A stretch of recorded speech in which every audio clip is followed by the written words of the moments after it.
Taste the Daily. நாச்சியல் Suganthi ma'am, நிகழ்ச்சி முதல்ல உங்கள்கிட்ட ஆரம்பிக்கிறேன். உண்மையிலே சிறுபான்மை மக்களுக்கு பாதுகாப்பு அரணாக இருப்பது யார் மேம்? இதில் உங்களுக்கு டவுட் வேண்டாம், அதில் டவுட்டும் இருக்கக்கூடாது அப்படின்னு நினைக்கிறேன். ஏன் அப்படின்னு கேட்டிங்கன்னா, அதிமுக ஆண்ட 33 வருடங்களில் இஸ்லாமியர்களுக்கு எதிராக இந்த மாநிலத்தின் எந்த பகுதியிலாவது கலவரங்கள் ஏற்பட்டிருக்கா? இல்லை. தமிழ்நாட்டில் எங்கிட்டாவது கலவரம் ஏற்பட்டிருக்கா அதிமுக ஆட்சி காலத்தின் போது? அதுதான் கேள்வி. இல்லை இல்லை இல்லை. இரண்டாவது, இங்கே இருக்கும்போது அதிமுக ஆட்சியில் இருக்கும்போது எப்பயாவது ஒரு குறிப்பிட்ட மதத்துக்காக மாநாடு நடத்தியிருக்கா அதிமுக? அதன் மூலமாக சிறுபான்மையினத்திற்கிட்டே ஒரு பயத்தை தோற்றுவித்திருக்கிறதா? இல்லை இல்லை. அப்போது சிறுபான்மை நலனில் அக்கறை உள்ள, சிறுபான்மை இன பாதுகாப்பில் அக்கறை உள்ள ஒரு அரசாங்கமாக, ஒரு இயக்கமாக எப்போதுமே அதிமுக இருந்து கொண்டிருக்கின்றது. இந்திய வரலாற்றிலேயே முதன்முறையாக கிறிஸ்தவர்கள், இஸ்லாமியர்கள் அவர்களுடைய புனித பயணம் சென்று வருவதற்கு நிதி வழங்கப்படுகின்றது. பல மாநிலங்கள் அதை கொடுக்குறாங்க. ஆனால் முதலாக ஒட்டுமொத்த இந்தியாவிலும் அம்மாவிட ஆட்சி காலத்தின் போது தான் கிறிஸ்தவர்கள் ஜெருசல புனித பயணம் சென்று வருவதற்கென்று நிதி ஒதுக்கப்பட்டது. இதற்கு முன்னாடி, அவங்களுக்கு முன்னாடி, அம்மாவுக்கு முன்னாடி கிறிஸ்தவர்களை பிசியா ஆக்கினது எம்ஜிஆர் ஆட்சியில் தான். பேக்வர்ட் கிளாஸ் அப்படின்னு கொண்டு வந்ததே எம்ஜிஆர் அவர்கள் தான். அப்படிங்கும்போது அப்போ கிறிஸ்தவ நலனின் அக்கறை கொண்டவர்கள் யார்? ஏன்னா எம்ஜிஆர் பிசி பேக்வர்ட் கிளாஸ் அப்படின்னு கிறிஸ்தவர்களை கொண்டு வராரு. அம்மா 69% இடஒதுக்கீடை கொண்டு வருகிறார். அப்போ இந்த 69% இடஒதுக்கீடில் இஸ்லாமியர்களும் பயனடைந்திருக்கிறார்கள், கிறிஸ்தவர்களும் பயனடைந்திருக்கிறார்கள். சமூக நீதி அப்படிங்கிறது இதுதான். சமூக நீதின்னு சும்மா வெற்று சொல் வீரர்களாக, வாய்ப்பேச்சு வீரர்களாக சும்மா பேசிக்கிட்டே இருக்காம செயல் வீரர்களாக யார் இருந்தா அப்படின்னு பார்த்தீங்கன்னா, அது மிக நிச்சயமாக அதிமுக தான். உங்களுக்கு அவர்களை, கிறிஸ்தவர்களை பேக்வேர்டு கம்யூனிட்டின்னு கொண்டு வராங்க. 69% இடஒதுக்கீட்டின் கீழே கிறிஸ்தவர்களும் இஸ்லாமியர்களும் இன்று வரை பயன்பெற்று கொண்டிருக்கிறார்கள் என்றால் சமூக நீதிக்கு எடுத்துக்காட்டு என்றைக்குமே இந்திய அளவில், வெறும் தமிழ்நாட்டில் மட்டும் கிடையாது, இந்திய அளவில் அது அதிமுக.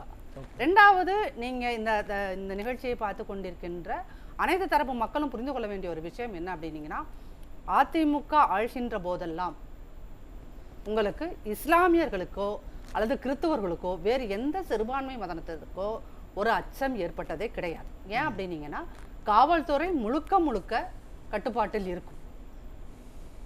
அந்த கட்டுப்பாட்டில் இருக்கின்ற போது யார் மீதும் இந்த மாதிரியான கோவையில் 1999 உருவான ஒரு கலவரம் போல இன்று வரை அந்த கலவரத்தால் பாதிக்கப்பட்ட கைதி உள்ள சிறையில் இருக்கின்ற விசாரணை கைதிகளையோ அல்லது கைதிகளையோ வெளியே விட முடியாமல் அவர்கள் வெளியே வந்தால் கலவரம் ஏற்படுத்துவார்கள் என்று உச்சநீதிமன்றத்தில் போய் அஃபிடவிட் தாக்கல் செய்கின்ற மிக மோசமான, மிக வன்மையான செயல்களை ஒருபோதும் அதிமுக செய்ததில்லை. இல்ல, ஆனால் நீங்க சொல்றீங்க சிறுபான்மை மக்களுக்கு நாங்க தான் எல்லாம் செஞ்சிருக்கோம் அப்படின்னு நீங்க அதிமுக சார்பாக பேசுறீங்க.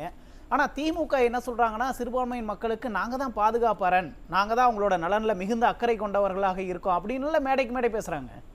சார், இல்லை, இது இந்த மேடைக்கு மேடை பேசுகின்ற இந்த மாதிரி ஒரு தவறான பிம்பத்தை கட்டமைக்கின்ற திமுகவுக்கு நம்ம இது ஒரு சவாலாவே உரிமைக்குரல் நிகழ்ச்சியின் மூலம் விடலாம். என்ன அப்படின்னா, திமுகவுடன் கூட்டணியில் இருக்கின்ற காங்கிரஸ், திமுகவோட கூட்டணியில் இருக்கின்ற காங்கிரஸ் திமுகவை விட்டு வெளியே வந்த பிறகு, ஒருவேளை வெளியே வந்துருச்சுன்னு வச்சுக்கோங்க, வெளியே வந்தால் அன்னைக்கு இவர்களை இஸ்லாமியர்களோ கிறிஸ்தவர்களோ நம்பி ஓட்டு போடுறாங்களான்னு பாருங்க. சரி, அன்னைக்கு இவர்கள் இந்த ஒரு என்னது வெற்று வீராப்போடு பேசுகிறார்கள்ல, இஸ்லாமியர்லாம் எங்க பக்கம்தான் அப்படிங்கிறது. இரண்டாவது, இந்த இஸ்லாமியர்கள் கிறிஸ்தவர்கள் சிறுபான்மையினர் அப்படிங்கிற மாதிரியான ஒரு பாகுபாட்டை எப்போதுமே அதிமுக அதனுடைய ஆட்சி காலத்தில் மக்களிடையே அது தோற்றுவித்ததே கிடையாது. அந்த பாகுபாட்டை திமுக பாக்குதுங்கிறீங்களா? இது என்ன, நான் திரும்ப நாங்கள் உங்கள் சிறுபான்மையின பாதுகாவலர், உங்கள் சிறுபான்மையின பாதுகாவலர் அப்படின்னு இவங்க சொல்றாங்க. அப்படின்னா நீங்க சிறுபான்மையின பாதுகாவலராக இருந்தா கோவையில ஏன் சார் அவ்வளோ பெரிய ஒரு கலவரம் கருணாநிதி ஆட்சி காலத்தில் வந்தது அப்படிங்கிறது ஒண்ணு இருக்கு இல்லையா? இப்ப அந்த கலவரத்தின் போது திமுகக்குள்ள இருந்த ஒரு இஸ்லாமியரே அந்த கோவை கலவரத்தில் கருணாநிதியோட பங்கு என்னன்னு எழுதியிருக்காரு. புத்தகங்கள் இருக்கின்றன. அப்படிங்கிறது திமுகக்குள்ள இருந்த ஒரு இஸ்லாமியரே எழுதியிருக்காரு. அப்படிங்கும்போது இங்கு உண்மையிலுமே இஸ்லாமியர்களுக்கோ கிறிஸ்தவர்களுக்கோ மற்ற சிறுபான்மையினருக்கோ யார் பாதுகாவலர் அப்படிங்கிறத மக்கள் உணர்ந்து கொள்வாங்க. இன்னைக்குமே வந்து என்னன்னா ஜெயலலிதா அம்மையார் கொண்டு வந்த முதல் ஒரு அனைவருமே வியக்குகின்ற ஒரு திட்டம் என்ன அப்படின்னீங்கன்னா, அவர் இந்து கோயிலில் வந்து உங்களுக்கு வந்து அன்னதான திட்டம் கொண்டு வரார் அப்படின்னா, இங்கு நோன்புக்காக ரமலான் நோன்புக்காக உங்களுக்கு விலையில்லாத அரிசி கொடுக்கிறார். நோன்பு கஞ்சிக்காக விலையில்லாத அரிசி, அது எங்கேயுமே இலவச அரிசின்னு அதிமுக ஒருபோதும் இலவசம் என்கின்ற வார்த்தையை பயன்படுத்தாது. தமிழுக்கு நல்ல சொல்லை கொடுத்திருக்கிறது. விலையில்லாத அரிசியை இது கொடுக்கும். இல்லை இப்போ நீங்கள் இந்த கோவை குண்டு வெடிப்பு சொன்னீங்க. ஒரு சம்பவத்தை நம்ம மையமாக வச்சுக்கிட்டு ஒட்டுமொத்தமாக திமுக தான் இஸ்லாமியர்களுக்கு எதிராக இருக்காங்க அப்படிங்கிற அப்படி நம்ம பேச முடியாதுல்ல சார்? ஒரு காலகட்டத்திலும் கூட எந்த ஒரு காலகட்டத்திலும் கூட அதிமுக சார்பாக வெளிவருகின்ற எந்த ஒரு பத்திரிகையிலையும் ஆர்எஸ்எஸ் ஒரு சமுதாய இயக்கம் அப்படின்னு அதிமுகவின் தலைவர்களாக இருந்த யாருமே எம்ஜிஆர் அவர்களும் எழுதுனது கிடையாது, அம்மா அவர்களும் அந்த மாதிரி குறிப்பிட்டதே கிடையாது, எடப்பாடியார் அவர்களும் அந்த மாதிரி குறிப்பிட்டது கிடையாது. ஆனா இந்த மாதிரி ஒருத்தர் எழுதுறார் அப்படின்னா நீங்க எப்படி நம்புவீங்க? இந்தியாவில் 3 முறை தடை செய்யப்பட்ட ஒரு இயக்கம் ஆர்எஸ்எஸ் இயக்கம். அது ஒரு பயங்கரவாத இயக்கம் என உலக அளவில் இன்று வரை பேசப்பட்டு கொண்டிருக்கின்ற ஒரு இயக்கம். அந்த இயக்கம் ஒரு சமுதாய இயக்கம்னு கருணாநிதி அவர்கள் முரசொலியில எழுதுறார் சார். அப்ப நீங்கள் இதை எப்படி வந்து இவர்கள் வந்து சிறுபான்மை இனத்துக்கு பாதுகாவலன் அப்படின்னு நீங்க சொல்லுவீங்க? அதே கருணாநிதி 1999 எழுதுறாரு இதே முரசொலியில என்ன அப்படின்னா, ஆர்எஸ்எஸ் வந்து ஒரு நல்ல கட்சி அப்படின்னு திமுகல இருக்கிற இளைஞர்கள்லாம் ஒட்டுமொத்தமா தமிழ்நாடுக்குள்ள போய் பரப்புரை செஞ்சுட்டு வாங்கன்றார். அப்ப இவர்கள் அங்க மத்தியில இவங்க மருமகன் இவங்க வீட்டு பிள்ளைகள் அங்க எம்பி ஆகிறதுக்கும் அங்க மத்திய அரசுல படி வாங்குறதுக்காகவும் அமைச்சர்கள் ஆவதற்காகவும் நீங்க ஒட்டுமொத்த தமிழ்நாட்டு வாழ் சிறுபான்மையின மக்கள் நலனையே நீங்க அடகு வைக்கிறீங்க. அதுக்கு என்ன சொல்றீங்க? ஆர்எஸ்எஸ் ஒரு சமுதாய இயக்கம்னு. ஆர்எஸ்எஸ் தலைவரே அதை சொல்ல பயப்படுவார் சார். ஆர்எஸ்எஸ் தலைவராக இன்று இருக்கிற மோகன் பகவத் தினோத பிரஸ் மீட்ல எதையோன்னு பேசிட்டு தான் இருக்காரு. எந்த இடத்துலையும் ஆர்எஸ்எஸ் தலைவர் இது எங்கள் சமுதாயம், இது எங்க ஆர்எஸ்எஸ் வந்து ஒரு சமுதாய இயக்கம்னு சொன்னதில்லை.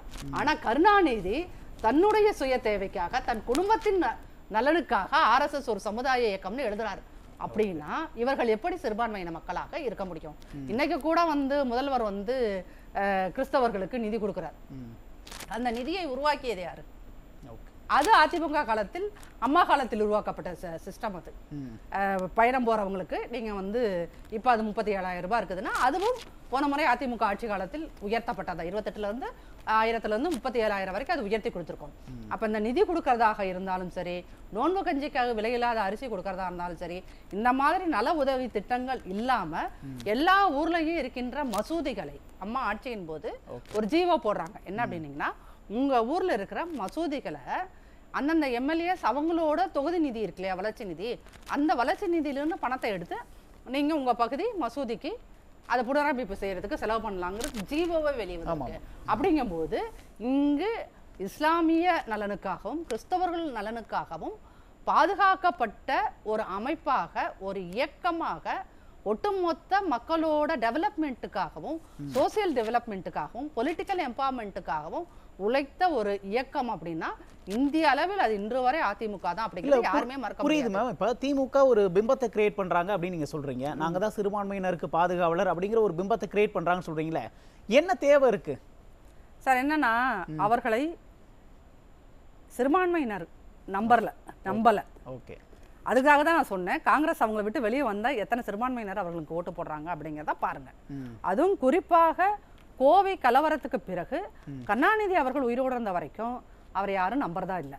இன்னைக்கு காங்கிரஸ் அவர்களோட கூட்டணியில் இருக்கின்ற காரணத்தினால்தான் இஸ்லாமியர்களுடைய ஓட்டு அவர்களுக்கு போகிறதே ஒழிய கிறிஸ்தவர்களுடைய ஓட்டு அவர்களுக்கு போகிறதே ஒழிய ஒருபோதும் அவர்கள் அதிமுகவை நம்பியது போல் திமுகவை நம்பியதில்லை, நம்ப போவதும் இல்லை. அந்த பயம் வந்தோன்னு தான், அந்த பயத்தோட வெளிப்பாடு தான் இஸ்லாமியர் எங்களை தான் நம்புறாங்க, இஸ்லாமியர் எங்களை தான் நம்புறாங்கன்னு இவங்களா செயற்கையாக ஒரு விஷயத்தை கட்டி எழுப்பி அதை பேசிக்கிட்டே இருக்காங்க. அதுதான் உண்மை. சிறுபான்மையின் மக்கள் அதிமுக பக்கம் போயிருவாங்க அப்படிங்கிற ஒரு பயம் திமுகவுக்கு இருக்கா? அது எப்பயும் அந்த பயம், அதாவது அந்த இந்த படத்துல கமல் சொல்ற மாதிரி தான் எல்லாத்துக்கும் பயம் அவங்களுக்கு.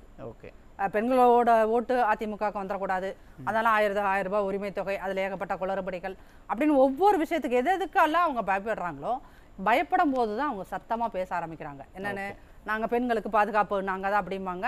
அப்புறம் உச்சநீதிமன்றமே இவங்க தலையில் கொட்டும், ஒரு சிறுமியோட பாலியல் வழக்கில் நீங்கள் குழு அமைச்சு அதை விசாரணை செய்யணும்னு அவங்க சொல்லுவாங்க. அந்த அளவுக்கு இவர்களுக்கு ஒரு மோசமான ஆட்சியை தந்தாலும் என்ன சொல்லுவாங்க, நாங்கள் பெண்களுக்கு பாதுகாப்பும்பாங்க. இவங்க மீட்டிங்லேயே பெண்கள் கையை பிடிச்சி இழுப்பாங்க, இழுத்துட்டு நாங்கள் தான் பாதுகாப்பும்பாங்க. அது எங்கன்னா இவர்களுடைய ஆட்சியில் தான் இஸ்லாமியர்களுக்கும் கிறிஸ்தவர்களுக்கும் பாதுகாப்பு கிடையாது. ஓகே, எந்த நேரமும் பயந்துட்டு தான் இருக்கணும். ஏன்னா கோவை கலவரம் தான் அதுக்கு ஒட்டுமொத்த ஒரு உதாரணம் அப்படிங்கிறதையும் புரிஞ்சுக்கணும். பேசுவோம். நாச்சியால் சுகந்தி மேம், சிறுபான்மையின் மக்கள்லாம் இப்போ அதிமுக பக்கம் போகிறத பார்த்து திமுகவுக்கு ஒரு விதமான பயம் வந்துருச்சா? அதில் யாருக்குமே டவுட்டே வேணாம். ஏன் அப்படின்னு கேட்டிங்கன்னா, இவர்கள் என்ன சொல்லி பயமுறுத்திட்டு இருந்தாங்க, பாஜக உள்ளே வந்துடும், பாஜக உள்ளே வந்துடும், பாஜக உள்ளே வந்துடும். இதைத்தான் வந்து பூச்சாண்டிக்கு குழந்தை அம்மாலாம் சோறு ஊட்டுவாங்களா, பூச்சாண்டி வந்துடுவான், பூச்சாண்டி வந்துடுவான்னு அந்த மாதிரி ஒரு பயத்தை, ஆர்டிஃபிஷியலான ஒரு பயத்தை உருவாக்கிக்கிட்டே இருந்தாங்க. இவங்க தான் சொல்லுவாங்க ஆர்எஸ்எஸ் நல்ல இயக்கம்னு, அப்புறம் இவங்க தான் பாஜக உள்ளே வந்துருவாங்க. அப்போ இவங்க எதுலேயுமே ஒரு ஸ்டாண்டர்டான நிலைப்பாடு இல்லாதவர்கள். அப்போ இந்த பாஜக உள்ளே வந்துரும்ன்ற போது அது அதிமுக பாஜக கூட்டணி இருந்த போது உங்களுக்கு சொல்வது எளிதாக இருந்தது. இன்னைக்கு அதிமுக அதிலிருந்து விலகி வந்து விட்ட பிறகு நம்ம என்ன இதை வச்சு விளையாடுறது? இனிமேல் நீங்க வந்து பாஜக உள்ள வந்துருங்க ஸ்டாண்ட் சொல்ல முடியாது. அப்படிங்கிற போதுதான் இவர்களுடைய அதிமுக ஒட்டுமொத்தமாக அதனுடைய நிலைப்பாட்டை மாற்றி கொண்டு விட்டது. அப்படிங்கிற போது அவர்களுக்கான ஒரு பயம் உண்டாகிட்டே இருக்குது. ரெண்டாவது, இஸ்லாமியர்கள் அப்படிங்கிறது இப்ப 40 பேர் நீங்க போயிருக்கீங்க இல்லையா சார், எம்பிஸ் வந்து போயிருக்கீங்க. அதுல திமுக கட்சியிலிருந்து மட்டும் போனா அந்த எம்பிஸ்ல யாராவது ஒரு இஸ்லாமியர் பேர் இருக்கா அதுல? அப்ப ஆர்எஸ்எஸ் ஓட திட்டம் என்ன?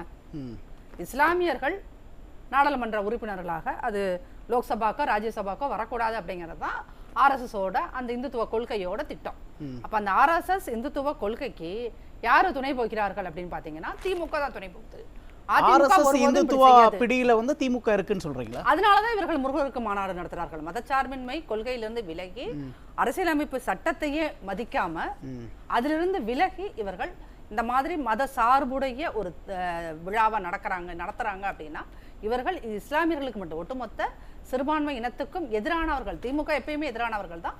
இப்போ அது ரொம்ப ஆத்தென்டிகேட்டடா சொல்றாங்க. ரெண்டாவது, இவங்க அமைச்சரவையில 2 இஸ்லாமியர்களை வச்சிருந்தாங்க. ஒருத்தரை தூக்குனா இன்னொருத்தர் தள்ளி விடுறது, இன்னொருத்தர் தூக்குனா இன்னொருத்தர் தள்ளி விடுறதுன்னு அவங்கள ஃபுட்பால் மாதிரி செஞ்சி மஸ்தான் நாசர் இவங்களை ஃபுட்பால் மாதிரி உதச்சு வச்சு விளையாடுறது யாரு சார்? இதே திமுக அரசாங்கம் தானே. அப்ப திமுக அரசாங்கம் என்ன, ஆர்எஸ்எஸ் ஓட அஜெண்டாவுக்கு நீங்க வேலை பாக்குறீங்க இல்லையா? அப்ப இன்னைக்கு திமுக வந்து ஆர்எஸ்எஸ் ஓட நேரடி பிடியில் இருக்குது. அதுதான் மக்கள் உணர்ந்து. இப்ப ஆர்எஸ்எஸ் ஓட பிடியில திமுக இருந்தாலும் ஆனா மேடைக்கு மேடை முதலமைச்சர் சொல்றாரே நாங்க தான் சிறுபான்மையின் மக்களுக்கு பாதுகாவலர் அப்படின்னு சொல்றது வந்து அவங்களை ஏமாத்துறதுக்காகவா? திமுகனா என்ன சார்? திமுக என்றால் பொய், ஃப்ராட், பொய் பித்தலாட்டம் தான் திமுக எல்லா விஷயத்திலையும். அப்படிங்கும் போது இந்த பொய் சொல்வது அவர்களுக்கு இயல்பாகவே வந்த ஒரு விஷயம். அப்படிங்கறதுனால இது என்னன்னா இப்படியே சொல்லிட்டே இருக்காங்க. ஆனா செயல்பாட்டுல பாருங்க, ஒரு எம்பி கூட இஸ்லாமியர் கிடையாது. அப்ப இதுதான் நீங்க எல்லா இஸ்லாமியர் இல்லைங்கிறது தவறுங்க. நாங்க தான் ஒரு இஸ்லாமியருக்கு ராமநாதபுரத்துல ஒரு தொகுதி அது வந்து நீங்க உங்க கூட்டணி கட்சி உங்க கூட கொடுத்திருக்கோம்ல, கொடுத்ததானே இருக்காரு. அவங்க கேக்குறது திமுகவுல கேக்குறாங்க. எல்லாம் எங்க நாங்க தான் கொடுத்திருக்கோம். அது கூட்டணி கட்சி எம்பின்னு சொல்றாங்க சார். திமுகவுல யார் இருக்கான்னு கேக்குறாங்க. இங்க பாருங்க, நவாஸ்கனி தனிச்சு நின்றா ஜெயிக்க இயலுமா? தனிச்சு நின்றா ஜெயிக்க இயலுமாங்க? சும்மா இருங்க. அவங்க கிட்ட கேளுங்க. நீங்க ஏன் சார் திமுக ஒரு பெரிய கட்சி அப்படிங்கறீங்க? ஏன் ஒரு இஸ்லாமியருக்கு அந்த வாய்ப்பு கொடுத்தா என்ன?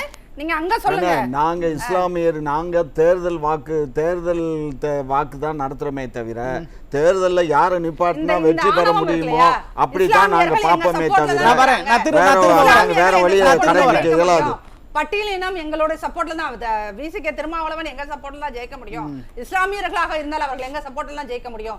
யாரா இருந்தாலும் என் சப்போர்ட்ல தான் ஜெயிக்க முடியும்னு சொல்றீங்கல்ல, இது ஆர்எஸ்எஸ் இந்துத்துவத்தை விட மிகவும் கொடுமையான ஒரு தியரி, ஒரு மிக கொடுமையான ஆர்வம். இரண்டாவது, இந்த நிகழ்ச்சியின் வாயிலாக மக்களுக்கு, அது குறிப்பாக இளைஞர்களுக்கு சொல்ல வேண்டிய ஒரு விஷயமா நான் என்ன நினைக்கிறேன், கோவை கலவரத்தில் எனது சாட்சியம், கோவை கலவரத்தில் எனது சாட்சியம் ஏவி அப்துல் காதர் எழுதிய அந்த புத்தகத்தை ஒவ்வொரு இளைஞர்களும் இளைஞர்களும் வாங்கி படித்து கோவை கலவரத்தில் கருணாநிதி அவர்கள் செய்த விஷயங்கள் என்ன என்பதை புரிந்து கொள்ள நன்றி.